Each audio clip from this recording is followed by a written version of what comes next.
فرشتوں نے تو اس حکم کی تعمیل میں حضرت آدم علیہ السلام کو سجدہ کر لیا، لیکن قرآن کریم فرماتا ہے کہ الا ابلیس، یعنی ابلیس ان سے مستثنا رہا، یعنی وہ اس سے سجدہ نہیں کیا۔ ترجمہ یہ ہے فسجدوا الا ابلیس، یعنی سب نے سجدہ کیا سوائے ابلیس کے۔ اور آگے قرآن کریم میں فرمایا کہ ابا واستکبر، کہ اس نے انکار کیا اور متکبرانہ رویہ اختیار کیا، وکان من الکافرین، اور کافروں میں شامل ہو گیا۔ یعنی خلاصہ اس کا یہ ہوا کہ فرشتوں نے تو سجدہ کر لیا، ابلیس نے سجدہ کرنے سے نہ صرف انکار کیا بلکہ متکبرانہ روش اختیار کی۔ یہاں کئی سوال پیدا ہوتے ہیں۔ ایک سوال تو یہ پیدا ہوتا ہے کہ حکم تو سجدے کا ملائکہ کو دیا گیا تھا، یعنی فرشتوں کو دیا گیا تھا،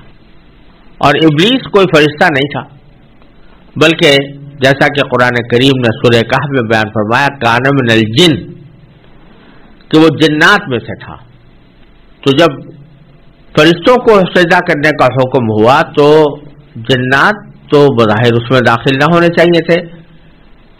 اگر کوئی فرشتہ انکار کرتا تو بے شک نافرمانی ہوتی، لیکن یہ فرشتے نے نہیں بلکہ ابلیس نے کیا، جو فرشتوں میں داخل نہیں تھا بلکہ جنات میں سے تھا۔ تو اس کا جواب یہ ہے کہ اس وقت تک جتنی مخلوقات، جاندار مخلوقات کائنات میں موجود تھیں، وہ سب کے سب در حقیقت اس سجدے کے حکم میں شامل تھی، اور سجدے کا حکم ان سب کو ہوا تھا۔ اور ملائکہ کا ذکر خاص طور پر اس لیے کیا گیا کہ ان تمام مخلوقات میں سب سے زیادہ افضل مخلوق فرشتوں کی ہے۔ اس واسطے جب ان کا ذکر ہو گیا کہ ان کو سجدے کا حکم ہوا ہے تو خود بخود سننے والوں کو سمجھ لینا چاہیے کہ جب اتنی افضل مخلوق کو سجدہ کرایا جا رہا ہے آدم علیہ السلام کے آگے، تو جو دوسری جاندار مخلوقات ہیں وہ بطریق اولا اس حکم میں شامل ہوں گی۔ اس لحاظ سے وہ در حقیقت جنات بھی شامل تھے، اور جتنی اس وقت جاندار مخلوقات تھیں وہ سب کے سب اس حکم کے اندر شامل تھی، حکم کی مخاطب تھی، لہذا ان پر بھی اس کی تعمیل لازم تھی۔ لیکن ابلیس جو جنات میں سے تھا، جیسا کہ سورہ کہف میں مذکور ہے، اس نے انکار کیا۔ یہاں تو اللہ تعالیٰ نے دو ہی لفظ استعمال فرمایا کہ ابا واستکبرا۔ ابا کے معنی ہے انکار کیا، اور استکبرا کے معنی ہے تکبر کی روش اختیار کی، متکبرانہ رویہ اختیار کیا۔ لیکن دوسری جگہ قرآن کریم نے اس کی تفصیل بیان فرمائی ہے، جیسے سورہ اعراف میں ہے کہ اس نے انکار کرنے کی وجہ بھی بیان کی، اور کہ اللہ تعالیٰ سے کہنے لگا کہ مجھے تو نے آگ سے پیدا کیا ہے اور آدم کو مٹی سے، اور چونکہ آگ افضل ہوتی ہے مٹی سے، اس لیے میں اس سے افضل ہوں، تو میں اسے سجدہ کیوں کروں؟ یہ جواب دیا اس نے، انکار کرنے کی یہ وجہ بیان کی۔ اور واستکبرا، اور اسی کو قرآن کریم میں فرمایا کہ اس نے تکبر کی روش اختیار کی، کہ اپنے آپ کو آدم علیہ السلام سے افضل سمجھا، اور اس کے نتیجے میں وہ کافروں میں شامل ہو گیا۔ دوسرا سوال یہاں پر یہ پیدا ہوتا ہے کہ ابلیس کے اس انکار کرنے کی جو عقلی دلیل بیان کی اس نے، بظاہر تو وہ درستی لگتی ہے، اس لیے کہ آگ سے پیدا ہونے والی مخلوق بظاہر قوت میں اپنی قوت کے اعتبار سے زیادہ افضل ہونی چاہیے اس مخلوق سے جو کہ مٹی سے پیدا کی گئی ہے، تو عقلی دلیل تو اس کی بظاہر درست نظر آتی ہے۔ تو پھر اس کی بنا پر اس کو کیوں مردود اور مطرود کیا گیا؟ تو اس کا جواب خود سمجھ میں آ سکتا ہے کہ در حقیقت اس سارے واقعے میں بتلانا ہی مقصود یہ ہے کہ یہ عقل جو ہے یہ بھی انسان کی غیر محدود رہنمائی نہیں کرتی۔ بے شک یہ علم کا ایک ذریعہ ہے اور اس کے ذریعے بہت سی چیزیں انسان معلوم کرتا ہے، لیکن اس کی رہنمائی غیر محدود نہیں ہے۔ یہ کسی جگہ جا کر ٹھوکر کھا جاتی ہے، یہ سوالات کا صحیح جواب نہیں دیتی، بلکہ بعض اوقات مغالطہ انگیز جواب دے دیتی ہے، گمراہ کرنے والا جواب دے دیتی ہے۔ لہذا جہاں عقل کا تقابل اللہ تعالیٰ کے حکم کے ساتھ ہو تو وہاں ایک سلیم الطبع مخلوق کا تقاضا یہ ہے، اس کی فطرت کا تقاضا یہ ہے کہ وہ اللہ تعالیٰ کے حکم کو اپنی اس عقلی دلیل کے اوپر ترجیح دے کر اللہ تعالیٰ کے حکم کی اتباع کرے اور اپنی عقل کو اس کے آگے جھکا دے۔ یہی در حقیقت دین کا خلاصہ ہے کہ آدمی اپنی عقل کو، اپنی طبیعت کو عقل کے اوپر غالب نہ ہونے دے اور عقل کو شریعت پر غالب ہونے نہ دے۔ یعنی جہاں اللہ تعالیٰ کی طرف سے واضح حکم آ جائے کہ فلاں کام کرنا ہے، تو چاہے تمہاری وہ سمجھ میں آ رہا ہو یا نہ آ رہا ہو، چاہے تمہاری عقلی دلیلیں اس کے خلاف رہنمائی کر رہی ہوں، تو ان عقلی دلیلوں کو سمجھو کہ یہ دھوکہ ہے اور اللہ تعالیٰ کا حکم برحق ہے، اسی کے مطابق عمل کرنا چاہیے اور اس کے مطابق ہی عمل کرنا تمہارے ذمہ واجب ہو جاتا ہے۔ یہاں بھی اس نے جو عقلی دلیل پیش کی وہ عقلی دلیل کوئی اتنی غلط نظر نہیں آتی، لیکن اللہ تبارک و تعالیٰ کے حکم کے مقابلے میں چونکہ اس نے یہ دلیل پیش کی، اس واسطے وہ مردود اور مطرود ہوا اور وہ اس کے بارے میں فرمایا گیا کہ کان من الکافرین۔ اور اسی بات کو کی طرف اقبال مرحوم نے بڑے خوبصورت انداز میں ایک شعر کے اندر اشارہ کیا ہے کہ صبح ازل یہ مجھ سے کہا جبرائیل نے، صبح ازل یہ مجھ سے کہا جبرائیل نے، جو عقل کا غلام ہو وہ دل نہ کر قبول۔ یعنی اللہ تبارک و تعالیٰ کی محبت، اللہ تعالیٰ کی اطاعت، یہ تو انسان کی سرشت میں داخل ہے، اس کے دل کا تقاضا ہے، اور اس وجہ سے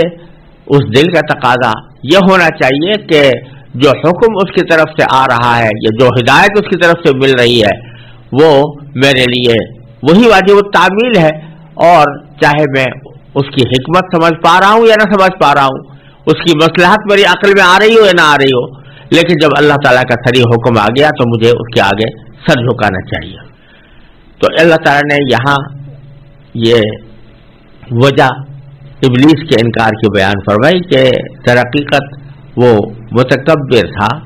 تکبر میں مبتلا ہو گیا اور اس نے اس کو تکبر نے اس گمراہی کی طرف ڈال دیا۔ ہمارے حضرت حکیم الامت مولانا اشرف علی صاحب تھانوی رحمۃ اللہ علیہ نے اس کو ایک اور پیرائے میں تعبیر فرمایا ہے۔ وہ فرماتے ہیں کہ ابلیس کے بارے میں بعض روایات سے معلوم ہوتا ہے کہ وہ عالم تھا، علم رکھتا تھا اور اچھا خاصا علم رکھتا تھا، لہذا عالم تھا۔ دوسرا یہ کہ یہ بھی بعض روایات سے معلوم ہوتا ہے، اگرچہ وہ روایات کوئی بہت زیادہ مضبوط نہیں ہے لیکن ان کو بالکل یہ رد بھی نہیں کیا جا سکتا کہ وہ ایک عابد بھی تھا، یعنی عبادت گزار تھا۔ اس واقعے سے پہلے اللہ تعالیٰ کی عبادت میں وہ بھی شامل ہوتا تھا، تو عالم بھی تھا، عابد بھی تھا اور عاقل بھی تھا، یعنی اس معنی میں عقل کے عقلی دلیل جو پیش کی وہ بظاہر دیکھنے میں درست لگ رہی ہے۔ تو عاقل بھی تھا، عابد بھی تھا، عالم بھی تھا، لیکن حضرت فرماتے ہیں کہ عاشق نہیں تھا، یعنی اس میں کمی جو تھی وہ در حقیقت اس کے عشق کی تھی کہ اگر اللہ تبارک و تعالیٰ کے ساتھ محبت ہوتی، اللہ تعالیٰ کے ساتھ محبت میں وہ سرشار ہوتا تو یہ سب دلیلیں جو عقلی دلیلیں ہیں ان سب کو روند کر ایک ہی دلیل اس کے لیے کافی ہوتی کہ میرے محبوب کا حکم ہے، لہذا مجھے ہر حالت میں اس کی تعمیل کرنی چاہیے، چاہے وہ حکم میری سمجھ میں آ رہا ہو یا نہ آ رہا ہو۔ تو یہاں سے یہ ایک بہت بڑی ہدایت اس واقعے سے ہمیں یہ دی گئی ہے کہ جب اللہ تبارک و تعالیٰ کی طرف سے، اللہ کے رسول صلی اللہ علیہ وسلم کی طرف سے کوئی صریح حکم آ جائے تو اس کے بعد پھر انسان کو اس کے بارے میں عقلی گھوڑے دوڑانا یا اس کی حکمت اور مصلحتوں کو تلاش کر کے اس حکم کی تعمیل کو حکمت اور مصلحت پر موقوف رکھنا، یہ ایک فرما بردار بندے کا رویہ نہیں ہے، یہ ابلیس والا رویہ ہے۔ چنانچہ فرمایا مؤمن ولا مؤمنۃ اذا قضى الله ورسوله امرا ان يكون لهم الخيارة من امرهم، سورہ احزاب میں فرمایا اللہ تعالیٰ نے کہ جب کسی مومن یا مومنہ کے سامنے اللہ تبارک و تعالیٰ کا کوئی فیصلہ آ جائے تو پھر ان کو اپنے معاملے میں کوئی اختیار باقی نہیں رہتا۔ یہی سبق اس واقعے سے لینا چاہیے۔ اور اللہ تعالیٰ کے حکم کے معارضے میں، مقابلے میں اپنی عقلی دلیل پیش کرنا اور صراحتاً انکار کرنا یہ کفر ہے۔ اسی سے بات معلوم ہو گئی وہ کان من الکافرین، کہ ویسے تو عام طور پر اگر کوئی شخص بھول چوک میں کوئی غلطی کر بیٹھے یا اللہ تعالیٰ کے کسی حکم کی نافرمانی کرے بھول چوک میں یا غفلت کی وجہ سے، تو اس کی وجہ سے وہ کافر نہیں ہوتا۔ اگر فرض کرو کوئی شخص نماز نہیں پڑھتا تو نماز نہ پڑھنا بہت بڑا گناہ ہے، بہت بڑا گناہ ہے، اور بہت بڑا اس کے اوپر عذاب بھی ہونے کا اندیشہ ہے، لیکن محض اس بنا پر کہ اسے نماز نہیں پڑھی اس کو ہم کافر نہیں کر سکتے، اس پر کفر کا فتویٰ نہیں رکھ سکتا، اس کو کافر قرار نہیں دیا سکتا۔ لیکن اگر کوئی شخص یہ کہے کہ میں نماز پڑھنے کو مانتا ہی نہیں اور نماز پڑھنے کی کوئی ضرورت نہیں، اعوذ باللہ، کوئی شخص اس کو انکار کرے تو اللہ تعالیٰ کے حکم کے انکار کو اور اس کو برملا رد کرنے کو کفر قرار دیا گیا ہے۔ اسی لیے فرمایا کہ ابلیس نے انکار کیا اور تکبر کی روش اختیار کی، وَكَانَ مِنَ الْكَافِرِينَ، اور وہ کافروں میں شامل ہو گیا۔ پھر اگلی آیت میں اللہ تبارک و تعالیٰ فرماتے ہیں کہ جب یہ واقعہ ہو چکا، آدم علیہ السلام کو سجدہ کیا جا چکا، ابلیس نے انکار کر دیا، اور دوسری روایات میں آتا ہے کہ اس کے نتیجے میں اس کو مردود کر دیا گیا، جنت سے نکالنے کا حکم دے دیا گیا۔ تو اللہ تبارک و تعالیٰ فرماتے ہیں کہ اب ہم نے آدم سے کہا کہ وَقُلْنَا یا آدم اسکن انت وزوجک الجنہ، تم اور تمہاری بیوی دونوں اس جنت میں رہو، وَكُلَا مِنْهَا رَغَدًا حَيْثُ شِئْتُمَا، اور اس جنت میں سے تم کھاؤ، جی بھر کے کھاؤ، حَيْثُ شِئْتُمَا،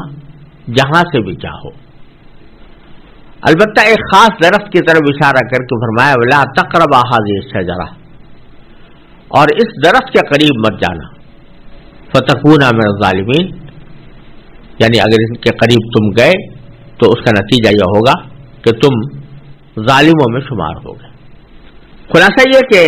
آدم علیہ السلام کی تخلیق کے بعد اور فرشتوں کے ذریعے ان کو سجدہ کرانے کے بعد اللہ تبارک و تعالیٰ نے آدم علیہ السلام کو جنت میں رہنے کی تاکید فرمائی اور یہ فرمایا کہ اس میں جو تمہارا جی چاہے اس میں سے کھا سکتے ہو اور جہاں سے چاہو کھا سکتے ہو، یہ آزادی ان کو عطا فرما دی۔ البتہ ایک درخت کے بارے میں کہا کہ اس کے قریب مت جانا۔ اس آیت میں چند نکتے قابل غور اور قابل ذکر ہیں جن سے ہمیں رہنمائیاں ملتی ہیں، وہ یہ کہ اللہ تبارک و تعالی نے جب یہ فرمایا کہ آدم تم اور تمہاری بیوی دونوں جنت میں رہو، تو یہاں اللہ تبارک و تعالی نے آدم علیہ السلام کا ذکر الگ فرمایا اور بیوی کا ذکر الگ فرمایا۔ یہ نہیں کہہ دیا کہ تم دونوں یہاں پر رہو، بلکہ بیوی کا خاص طور پر الگ سے نام لیا۔ اس کی وجہ بعض مفسرین نے یہ بیان فرمائی ہے کہ اس میں یہ اشارہ مقصود ہے کہ جہاں تک رہائش کی سہولیات کا تعلق ہے تو اس میں میاں اور بیوی دونوں ایک ساتھ زندگی گزارے تو یہی فطرت کا تقاضا ہے، اور ایک ساتھ زندگی گزارنے میں ان کو یہ چاہیے کہ وہ اس طرح رہے کہ دونوں کی سہولیات مد نظر ہوں اور جس جگہ شوہر رہے وہیں پر بیوی بھی رہے، انت و زوجک، تم اور تمہاری بیوی. لہذا اس میں اس بات کی ایک طرح سے خفیہ ہدایت موجود ہے کہ میاں بیوی کو حتی الامکان کوشش کرنا چاہیے کہ وہ ایک ساتھ سکونت اختیار کریں، ایک ساتھ رہیں. اور اس میں شوہر گویا شوہر ایک طرح سے وہ اصل ہے اور بیوی سکونت میں اس کی تابع ہے، یعنی جہاں شوہر رہے وہاں پر بیوی بھی رہے. دوسرا مسئلہ یہ کہ آگے جب یہ فرمایا کلا منہا رغدن، تو وہاں بیوی کا الگ ذکر نہیں کیا بلکہ تثنیہ کا صیغہ اختیار کر کے فرمایا تم دونوں اس جنت سے کھاؤ جی بھر کر. تو دونوں کے کھانے میں یہ الگ الگ بیوی کا نام نہیں لیا گیا، تو اس کی وجہ بعض مفسرین نے بیان کی، ایسے یہ نقطہ نکالا ہے کہ کھانے میں کوئی ایک دوسرے کا تابع نہیں ہوا کرتا. کھانا ہر ایک اپنی مرضی کے مطابق کھاتا ہے، اور کسی کو کوئی چیز پسند ہوتی ہے، کسی کو کوئی چیز پسند ہوتی ہے. لہذا ضروری نہیں کہ جو چیز شوہر کو پسند ہو بیوی بھی وہی پسند کرے، بلکہ دونوں اپنی اپنی مرضی کے مطابق کھائیں. اور حیث شئتما، یہ حیث شئتما کے معنی جہاں سے چاہو، یعنی پوری جنت تمہاری ہے، جنت کا تمام علاقہ تمہارا ہے، جہاں سے چاہو جس جگہ سے چاہو جی بھر کر کھا سکتے ہو. اس میں اشارہ اس بات کی طرف ہے کہ انسان کو آزادی اگر ملے کہ وہ جہاں چاہے جا سکے، چلنے پھرنے پر اس کی کوئی قدر نہ ہو، تو یہ ایک نعمت ہے. کیونکہ اگر اس کو کسی جگہ میں محدود کر دیا جائے تو ایک قید ہے کہ اس سے باہر نہیں جا سکتے. لیکن حیث شئتما کہہ کر ان کو کھلی آزادی دے دی گئی کہ تمہارے نہ کھانے پر کوئی پابندی ہے، نہ تمہاری نقل و حرکت پر کوئی پابندی ہے، جہاں چاہو جا سکتے ہو جنت میں، اور وہاں سے جو کچھ بھی تم کھانا چاہو وہ کھا سکتے ہو. البتہ ایک درخت کے بارے میں فرمایا وَلَا تَقْرَبَا هَٰذِهِ الشَّجَرَةَ، اس درخت کے قریب مت جانا، کیونکہ اگر اس درخت کے قریب گئے تو تمہیں ظالموں میں شمار کر لیا جائے گا. یہ درخت کون سا تھا اس کی تعین قرآن کریم نے نہیں کی. بعض روایتوں میں آتا ہے کہ گندم کا تھا، بعض میں آتا ہے کہ انگور کا تھا، لیکن کوئی بھی روایت اتنی پکی نہیں ہے کہ اس کے بنا پر یقین کے ساتھ کہا جا سکے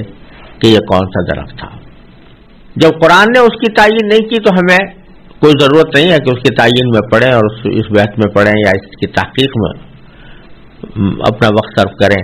کہ یہ درخت کون سا درخت تھا. بہرحال ایک درخت تھا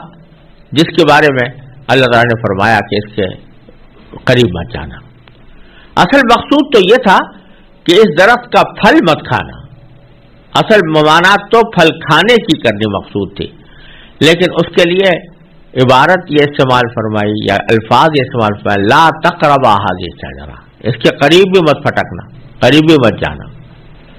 تو اس سے یہ بات نکل رہی ہے کہ جب کوئی چیز ممنوع قرار دے دی جائے اور کسی چیز کو حرام اور ناجائز قرار دے دیا جائے تو وہ چیز تو ممنوع ہو ہی جاتی ہے، لیکن اس چیز تک پہنچنے کے جو ذرائع ہیں ان ذرائع سے بھی انسان کو پرہیز کرنا چاہیے. یعنی وہ ذرائع اگرچہ فی نفسی مباح ہوں، جائز ہوں، لیکن ان سے بھی انسان کو پرہیز کرنا چاہیے، کیونکہ بسا اوقات آدمی قریب پہنچنے کے بعد پھر اس گناہ میں مبتلا ہو ہی جاتا ہے. اب یہاں دیکھیے کہ اصل بات تو بتانی یہ تھی کہ اس درخت کا کوئی پھل مت کھانا، لیکن قریب جانا، اگر محض ویسے ہی قریب پہنچ جائیں اور اس کو ہاتھ بھی نہ لگائیں اور کھائیں بھی نہیں تو بظاہر تو یہ مباح بات تھی، کوئی ناجائز بات نہیں تھی. لیکن اللہ نے فرمایا کہ قریب بھی مت جانا، یعنی اس لیے کہ قریب جانے کے بعد ہو سکتا ہے دل میں خواہش پیدا ہو جائے اور اس خواہش سے تم مغلوب ہو کر کھانے کے گناہ میں مبتلا ہو جاؤ، اس لیے قریب بھی مت جانا. یہ الفاظ اللہ تبارک و تعالیٰ نے اور بعض گناہوں کے لیے بھی استعمال فرمایا لا تقربوا الزنا انہ کان فاحشہ، زنا کے قریب بھی مت جانا. تو وہاں پر بھی مقصود یہ ہے کہ زنا تو حرام ہے ہی، لیکن زنا تک پہنچانے والے جو اعمال ہیں وہ بھی ناجائز ہیں اور ان سے بھی انسان کو پرہیز کرنا چاہیے۔ اسی طرح قرآن کریم نے ولا تقربوا الفواحش فرمایا ہے کہ بے حیائیوں کے قریب مت جاؤ، ما ظہر منہا وما بطن، چاہے وہ ظاہر کی ہو چاہے باطن کی ہو۔ تو مطلب یہ کہ اگرچہ بظاہر کچھ اعمال جو ان بے حیائیوں کے قریب جانے والے ہیں وہ بظاہر دیکھنے میں وہ بے ضرر معلوم ہوتے ہوں اور ان میں گناہ نظر نہ آتا ہو،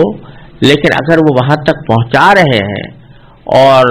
اندیشہ ہے کہ اس کی وجہ سے گناہ میں مبتلا ہو جائیں تو ان سے بھی پرہیز کرنا چاہیے۔ چنانچہ اسی بات کو حضور نبی کریم سرور دو عالم صلی اللہ علیہ وسلم نے ایک حدیث میں بیان فرمایا ہے، اور یہ فرمایا ہے کہ الحلال بین والحرام بین، بہت سے حلال معاملات تو ایسے ہیں جو بالکل واضح ہیں، ہر انسان جانتا ہے کہ حلال ہے،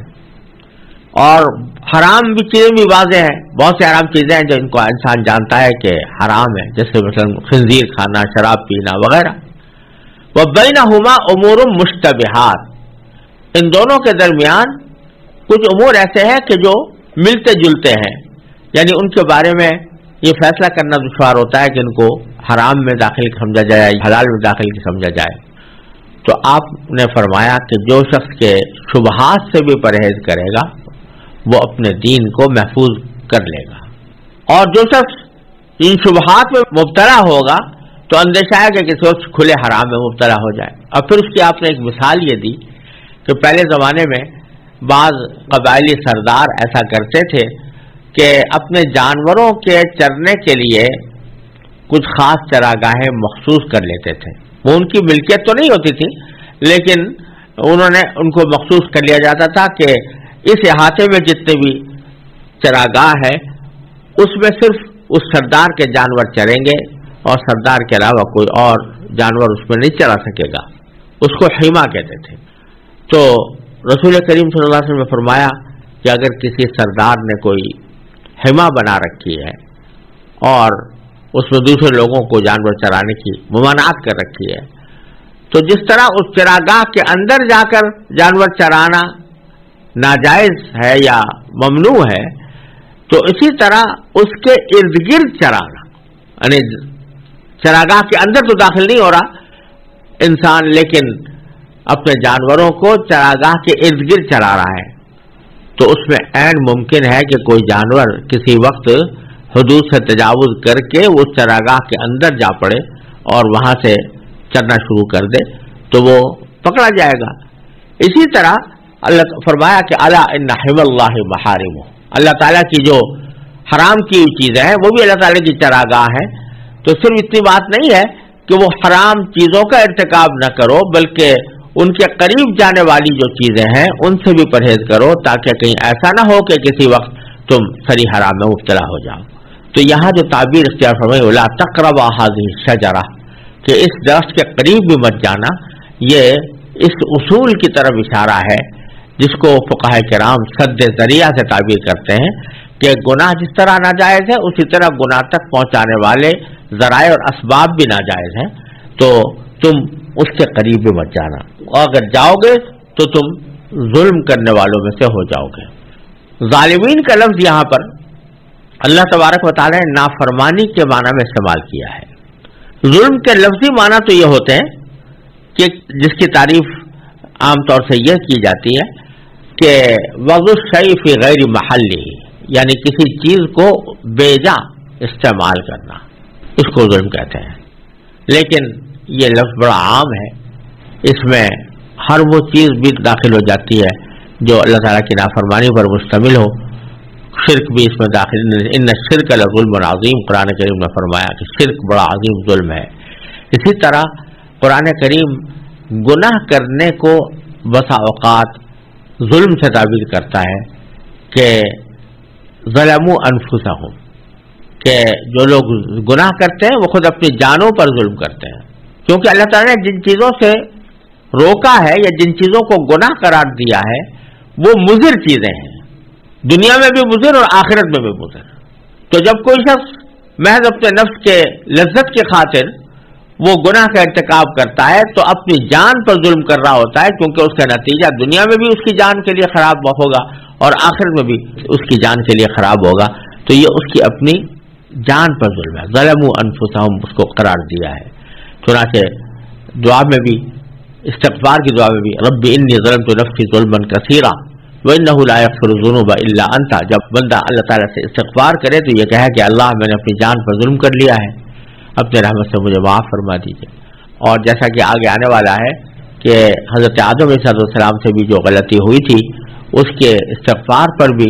جو کلمات اللہ نے سکھائے اس میں بھی یہ ہے کہ ربنا ظلمنا انفسنا، اے پروردگار ہم نے اپنی جانوں پر ظلم کر لیا ہے. تو ظلم کا لفظ کفر کے لیے، شرک کے لیے، نافرمانی کے لیے، ان سب چیزوں کے لیے آتا ہے. تو اللہ تعالیٰ نے متنبع فرما دیا کہ تم اور تمہاری بیوی اس میں جنت میں ضرور رہیں، جو چاہے کھائیں مگر اس خاص درخت کو نہ کھائیں، ورنہ اگر کھا لیا تو تمہارا شمار ظالموں میں ہوگا. اس کے بعد اگلی آیت میں اللہ تبارک و تعالیٰ نے ارشاد فرمایا فَأَزَلَّهُمَا الشَّيْطَانُ عَنْهَا، یعنی پھر ہوا یہ کہ شیطان نے ان دونوں کو وہاں سے ڈگمگا دیا. فَأَخْرَجَهُمَا مِمَّا كَانَا فِيهِ، اور جس عیش میں وہ تھے اس سے انہیں نکال کر رہا. یہاں باری تعالیٰ نے اختصار کے ساتھ یہ واقعہ بیان فرمایا ہے کہ حضرت آدم علیہ السلام کو جب اس خاص درخت سے منع کر دیا گیا تھا کہ اس کے قریب بھی نہ جائیں، یعنی اس کا پھل نہ کھائیں، تو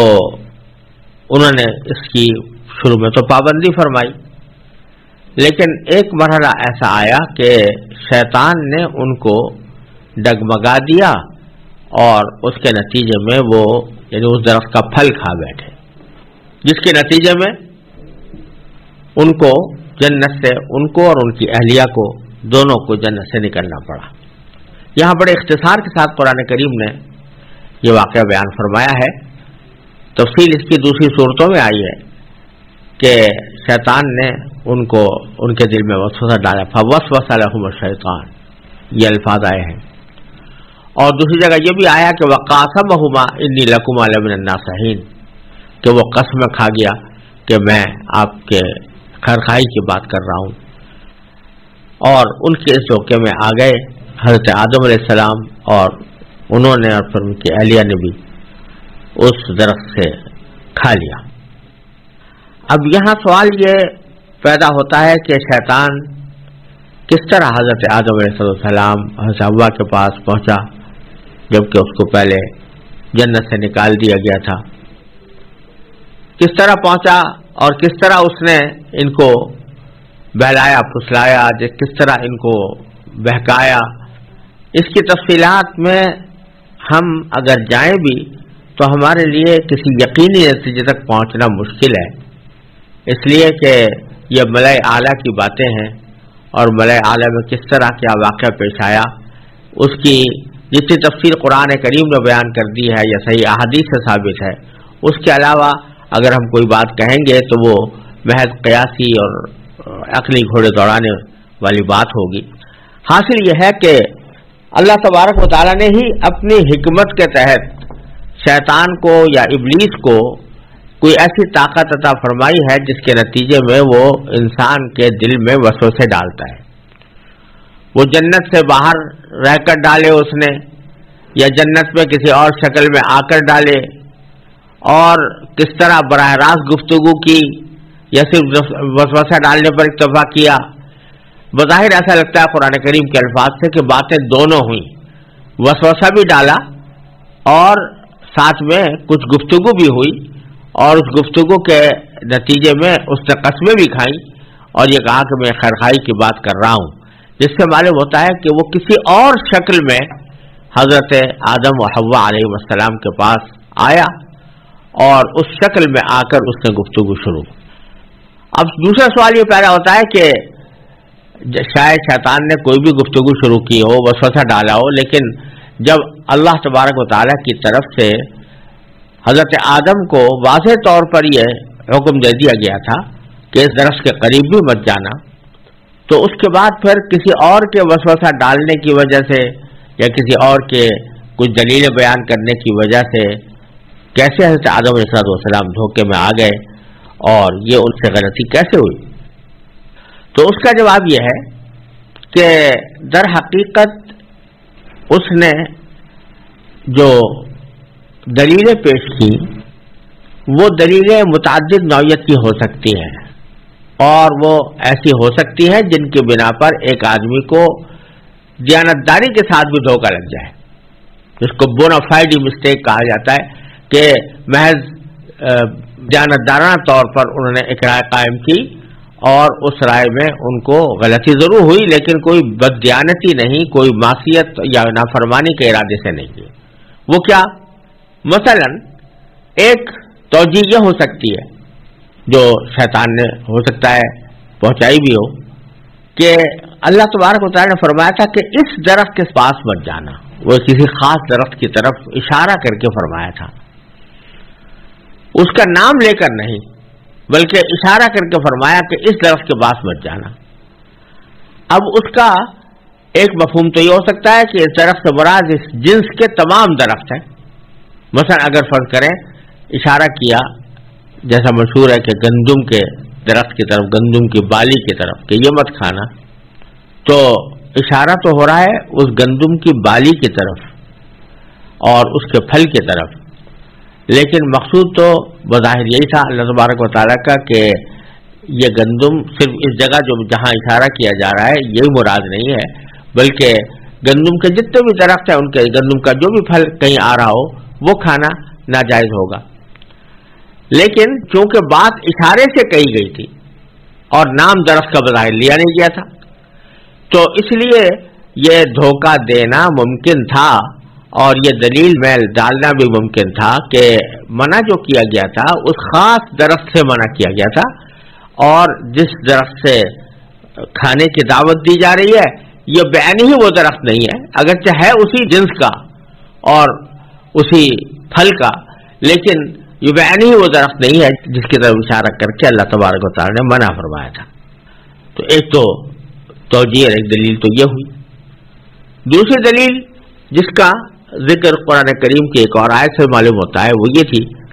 کہ اللہ تبارک و تعالیٰ نے تمہیں منع کیا تھا اس درخت کو کھانے سے اس بنا پر کہ یہ درخت بڑا مقوی ہے، اور یہ ایسا ہے کہ جو شخص اس درخت کو کھا لیتا ہے تو اس کو ایک ہمیشہ کی زندگی نصیب ہو جاتی ہے۔ تو یہ بڑا قوی درخت ہے، اور شروع میں جب تم کو پیدا کیا گیا تھا تو تمہارے معدے، تمہارے جسم کی طاقتیں اس لائق نہیں تھیں کہ تم اس کو صحیح طریقے سے ہضم کر سکو، تمہارے لیے مضر تھا، اس واسطے اللہ تعالیٰ نے اس کو منع کیا تھا۔ اب تمہارے اندر قوتیں پیدا ہو گئی ہیں، تمہارا معدہ بھی بہتر ہو گیا ہے، تمہاری قوتیں زیادہ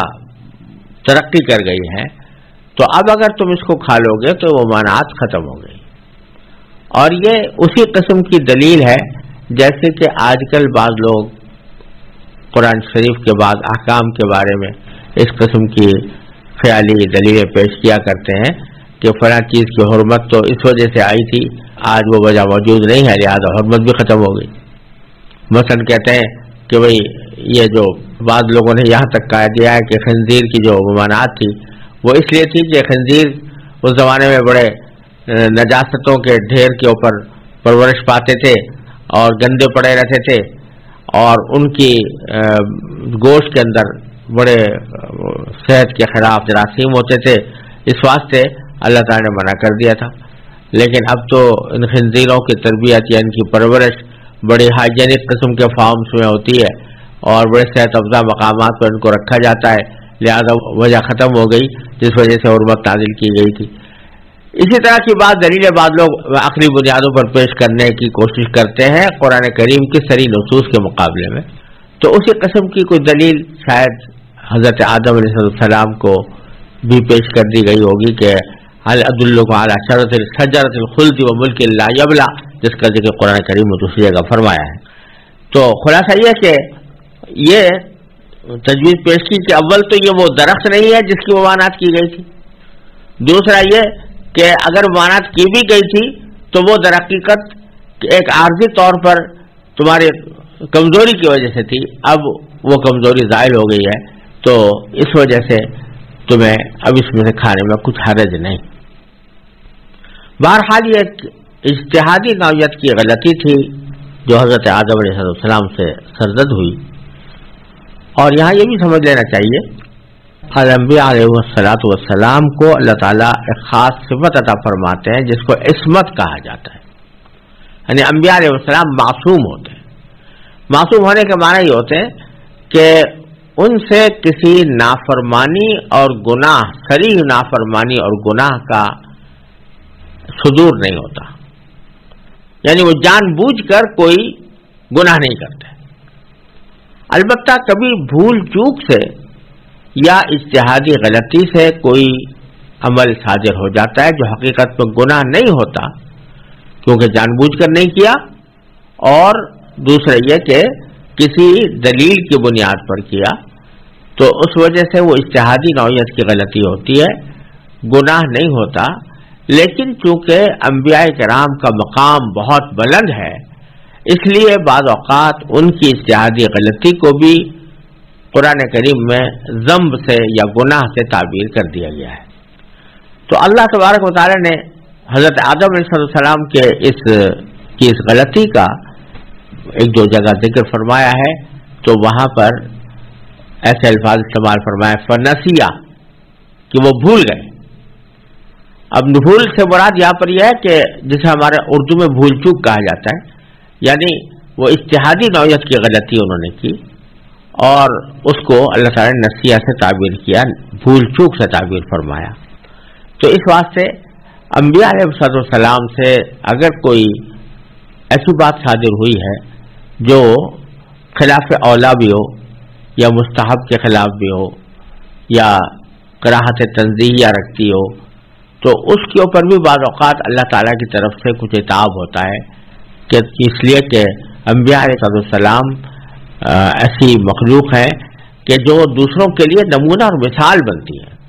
لہذا اگر ان سے کچھ چھوٹی معمولی لغزش بھی ہو جائے تو اس لغزش کے اوپر بھی بعض اوقات اللہ تعالیٰ کی طرف سے عتاب ہوتا ہے، کیونکہ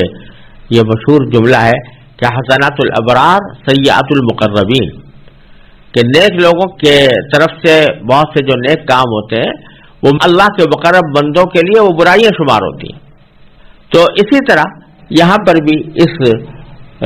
غلطی کو باوجود کہ یہ جانا بوجھا گناہ نہیں تھا یا ایسا گناہ نہیں تھا جس پر مواخذہ ہو، لیکن یہ ایک اجتہادی غلطی تھی، اس کے باوجود اللہ تبارک و تعالی نے اس موقع پر اس کے اوپر عتاب فرمایا، اور فرمایا وَقُلْنَا اهْبِطُوا بَعْضُكُمْ لِبَعْضٍ عَدُوٌّ، فرمایا کہ ہم نے ان سے کہا، یعنی ان کو حکم دیا کہ اب نیچے اتر جاؤ، یعنی زمین کے اوپر چلے جاؤ۔ بَعْضُكُمْ لِبَعْضٍ عَدُوٌّ، اس طرح تم ایک دوسرے کے دشمن ہو گئے، ایک دوسرے کے دشمن ہو گئے۔ اس میں یہ معنی بھی ہو سکتے ہیں کہ تم ایک دوسرے کے سے مراد انسان اور شیطان ہے، کہ انسان اور شیطان ایک دوسرے کے دشمن ہوں گے، دنیا میں زندگی اس طرح گزاریں گے کہ شیطان انسان کا دشمن، انسان شیطان کا دشمن۔ اور اس میں ایک معنی یہ بھی ہے کہ جب دنیا میں آدم علیہ السلام جائیں گے اور ان کی نسل پھیلے گی تو ان نسلوں کے درمیان بھی آپس میں دشمنیاں پیدا ہوں گی، یہ پہلے سے اللہ تعالیٰ کے علم میں ہے کہ یہ دشمنیاں پیدا ہوں گی۔ تو اب یہاں پر اترنے کا جو حکم دیا گیا وہ ایک سزا کے طور پر ہے کہ تم نے وہ ممنوع درخت سے کھانا کھا لیا، تو اس وجہ سے اب اس کی پاداش میں تمہیں نیچے اترنا ہوگا۔ اور ساتھ میں فرما دیا وَلَكُمْ فِي الْأَرْضِ مُسْتَقَرٌّ وَمَتَاعٌ إِلَىٰ حِينٍ، کہ زمین میں تمہارے لیے ایک ٹھکانہ ہوگا اور ایک مدت تک فائدہ اٹھانا تمہارے لیے طے کر دیا گیا ہے، یعنی ایک عرصے تک تم زمین میں رہو گے، انسان جنات سب زمین میں رہیں گے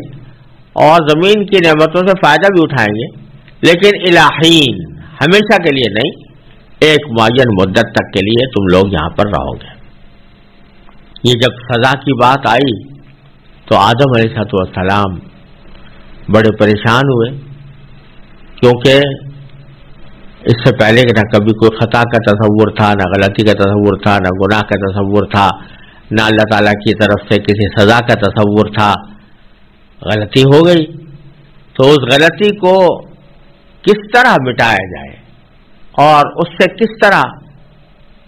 معافی مانگی جائے، اس کا کوئی طریقہ اس وقت حضرت آدم علیہ السلام کو معلوم نہیں تھا۔ پہلے انسان تھے اور پہلی بار غلطی ہوئی تھی،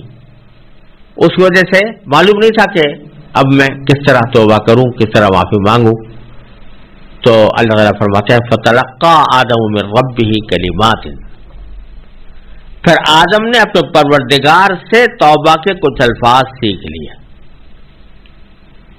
یعنی توبہ کے الفاظ بھی خود اللہ میاں سے مانگے کہ میں کس الفاظ میں آپ سے توبہ کروں، کس الفاظ سے آپ سے معافی مانگوں۔ اللہ تبارک و تعالیٰ نے وہ الفاظ سکھائے جو دوسری جگہ پر اللہ تبارک و تعالیٰ نے بیان فرمایا سورہ اعراف میں کہ ربنا ظلمنا انفسنا وان لم تغفر لنا وترحمنا لنکونن من الخاسرین،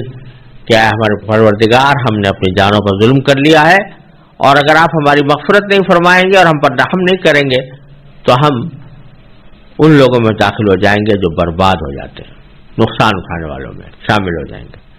یہ کلمات ہیں جو اللہ تبارک و تعالی نے ہی سکھائے حضرت آدم علیہ السلام کو کہ ان الفاظ سے دعا مانگو، ان الفاظ سے معافی مانگو۔ چنانچہ انہوں نے معافی مانگی، فتاب علیہ، تو اللہ تبارک و تعالی نے ان کی توبہ قبول فرما لی۔ یہاں پر یہ بات بھی قابل ذکر ہے کہ کسی بھی دعا کے لیے یا توبہ کے لیے جو اللہ تبارک و تعالی الفاظ خود سکھاتے ہیں کہ ان الفاظ کو استعمال کرو، تو ان میں قبولیت کی امید بہت زیادہ ہوتی ہے۔ یعنی یہ ایسا ہی ہے کہ جیسے کوئی حاکم درخواست کا مضمون خود لکھ کے بتا دے کہ اس قسم کی درخواست جو پیش کرو،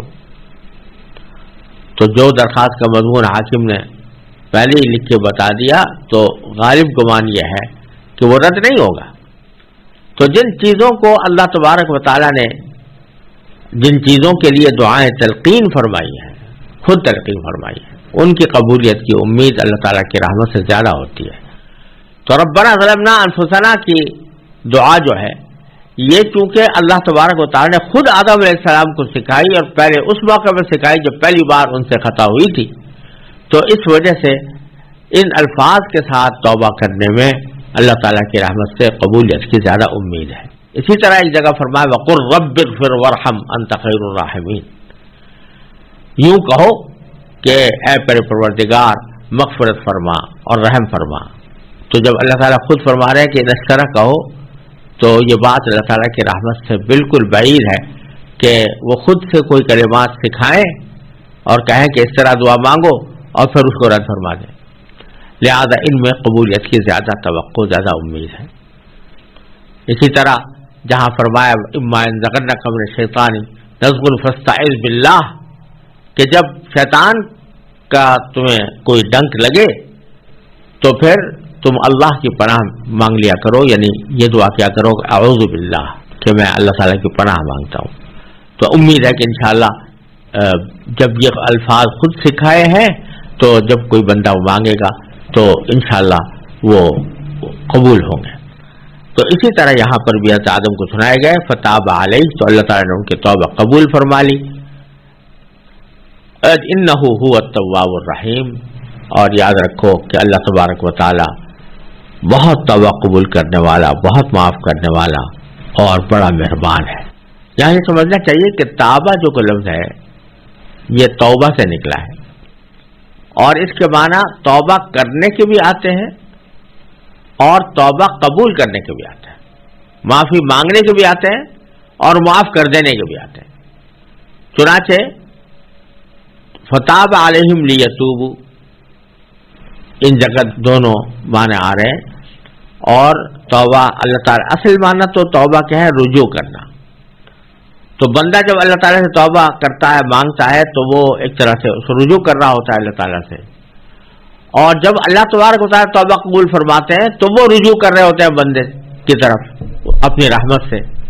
تو اس واسطے دونوں معنی میں یہ لفظ استعمال ہوتا ہے. لیکن تواب جب مبالغے کا صیغہ ہے تو اللہ تعالیٰ بڑے توبہ قبول کرنے والے بھی ہیں، رحم کرنے والے بھی ہیں، اس لیے ہم نے ان کے اس خطا کو معاف کر دیا اور دنیا کی طرف واپس بھیج دیا، جس کا ذکر اگلی آیت میں آ رہا ہے.